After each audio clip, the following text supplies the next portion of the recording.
episode of So You Think You Can Cook. I'm EOB, this is Internio, and one of the emails we got based off the last episode was, hey, the whole meatloaf cupcake thing, genius, but what if I don't know how to make mashed potatoes? What am I going to use to see? Doesn't know how to make mashed potatoes. So we figured we would just break it down and make some mashed potatoes.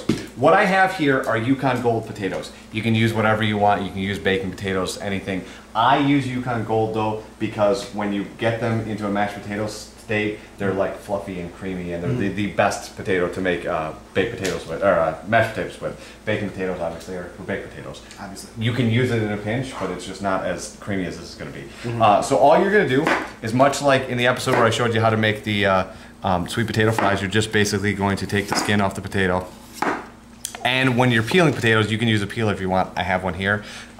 It's just so slow that I usually just end up doing this just because, for the sake of time. What you want to do though is make sure you get all the skin off.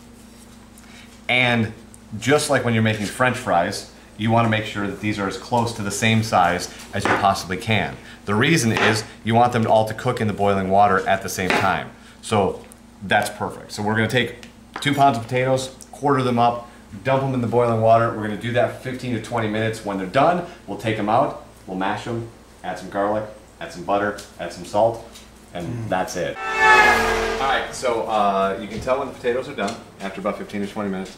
You can just put your fork right into them. And it slides right out. That means they're done. So we're going to pull these out, get them out of the water, and dump them in a colander over here. Get a little steam bath going. It's great for your pores. If you're like Dan who suffers from adult acne, this is a good thing for you. What? We're going to use potato ricer, and basically what you do is you throw the potatoes in here, then it rices them out, which makes them easy to turn into mashed potatoes. So we'll just load it up like this. We'll do a couple of them so you can see how it works.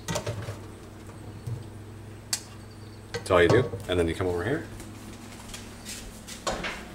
and you just push, and the potatoes rice out like that.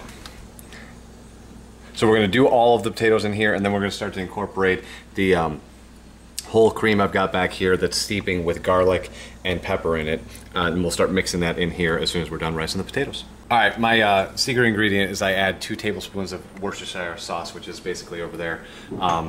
Everyone mispronounces it. I'm sure even I mispronounce it, but basically the gist of it is it adds a great flavor to mashed potatoes, so I use it a lot. You can see it kind of in there. When I add the cream to the potatoes, I like to do it hot so that it's hot cream going into the hot potatoes. So it's not, if you use cold milk or cold cream, it's going to cool down the potatoes as you mix these together. Whereas if you have the stuff hot, it keeps everything hot, warm, and ready to go. And inside this, like I said, there's 3 cloves of garlic, 2 tablespoons of pepper, and then 1 pint of heavy cream. You can use whole milk if you would like. I would probably not recommend using skim or 2%. It's just not heavy enough to make mashed potatoes. And if you're trying to make healthy mashed potatoes, have cauliflower instead. There's no need to make mashed potatoes if you're trying to make them healthy. All right, can you take a taste of that and tell me where we are season-wise?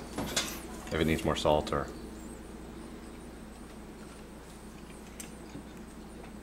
I think it's good. Doesn't need anything else? Not that I don't trust you, but... Clearly.